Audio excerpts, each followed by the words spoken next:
Okay, so I'm really proud to be here with you guys to introduce you the new Mille Legend. We have been launching Mille in 1999, and now it's almost 15 years this line is on the market, and we got a huge success in this line. You see, before in the movie, we have collected a lot of awards and reviews on the 12-volt industry market. And it has been, this is the fourth generation of the Mille range, and after 15 years we were thinking to turn the name into Legend, so this is why we call it Mille Legend. And it's going to be a legend because when developing the product we were thinking about which kind of sound imprint we have to bring with this new line.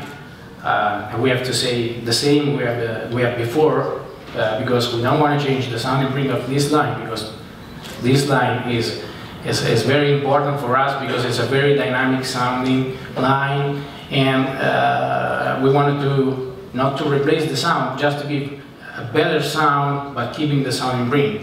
So along the 5 past years we have invested a lot of resources in simulation, finite element meter simulation, and thanks to this simulation we have improved the sound of the speakers in terms of dynamics and frequency response, and overall we have thought about use specialists, special retailers, to give a more wide range of speakers. So what we came out is we got the 1800 sides to be used by the specialists, because only the specialists can do the installation of this product into the cars.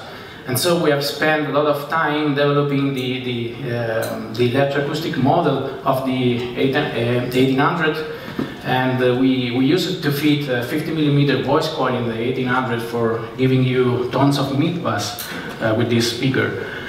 Another product we pointed out a lot of developing resources is the 8-inch subwoofer. We came out with the 8-inch first, and then we will came out with the 10-inch. Actually, it's the ML 2000, and we will get the ML 2500. I would say this is a kind of revolutionary subwoofer. This subwoofer uses 4-inch voice coil, 100mm, guys. You cannot understand how much power it can handle. We are talking about 1 kilowatts. And we used to select the proper material for the voice coil former, which is called TIL. And the most important thing we use for developing the voice coil is the in-out winding. If you look at the voice coil, we get a winding in the inside and the outside. This is what we used to give the speaker no limit for the compression. It means that this speaker can stand up around 1K and will give no compression. And the compression is the point that gives you no difference between the live music and the reproduced music by loudspeakers. Yes, because when you listen to the live music, like we had the concert yesterday, you listen the event when it's played, and when it's reproduced, the only difference you have is the compression. It's because the speaker has a certain power limitation, and then compress the sound, and you can feel the difference between the live and the reproduced signal. But when you have no limit in the compression, when you play the sound through the speaker, it's like if you are in the concert. So this is why we use this kind of technology. And this is the same concept we applied also to the 1800 woofer, because it gets a 50mm voice coil. And thanks to the simulation, we finally get out a new profile for the surround, which is called the boundary-free surround. If you look at the speaker, you see there is no edge, there is no boundary for the surround. Besides, this is clean, very clean from the cosmetic point of view. It is a necessity because using this kind of new geometry, we achieve to have a better dynamic sound, which combined with an aluminum ring, which is inside inside the magnet. This aluminum ring gives you better inductance behavior while the speaker is moving up and down. So this is why with this new line we are more close to the live even sound reproduction. And we also work to improve the frequency response of the mid-range, ML 700.3. I want to conceive a new category for this component, and I call it extended mid-range because this mid-range can reach up to 16 kilohertz. So you can even use like a full range for the mid-high spectrum.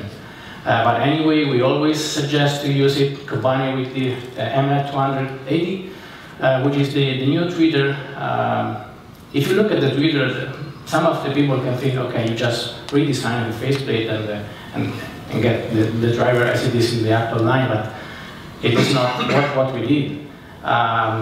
Thanks again to frequency response and the transit analysis simulation, we have got this new faceplate that is, okay, it's good from the cosmetic point of view, but this kind of faceplate, this kind of design gives you more linear output against the frequency and interacts better when you use it in the A pillar or in the post.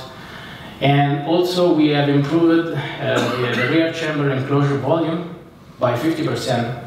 So thanks to this, we have decreased the FS of the component down to 900 Hertz, which means that now you can combine this component with the 800, and you can get a two-way system with a speaker which is 7-inch and gives you a better response at the sides of the audio spectrum.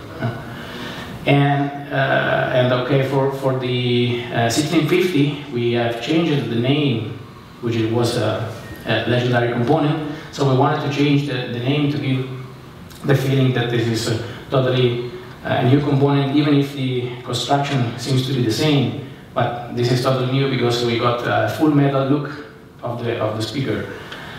And we also want to make the range wider in the Mille, and that's why we introduced the MLK165 kit, which is actually derives all the same technology as the 1650, but using a ferrite magnet to give a more affordable price range for this line to be used down to the top of the kit for the guys that just want a different component, maybe a lower grade price range. And we also adopted for this kind of kit the ML28, which is again derives the performances from the toughest model. So I guess I have taken a little of your time to introduce this new line. Again, it has been a pleasure for me to be here again, CES 2014, and thank you everybody for your attention.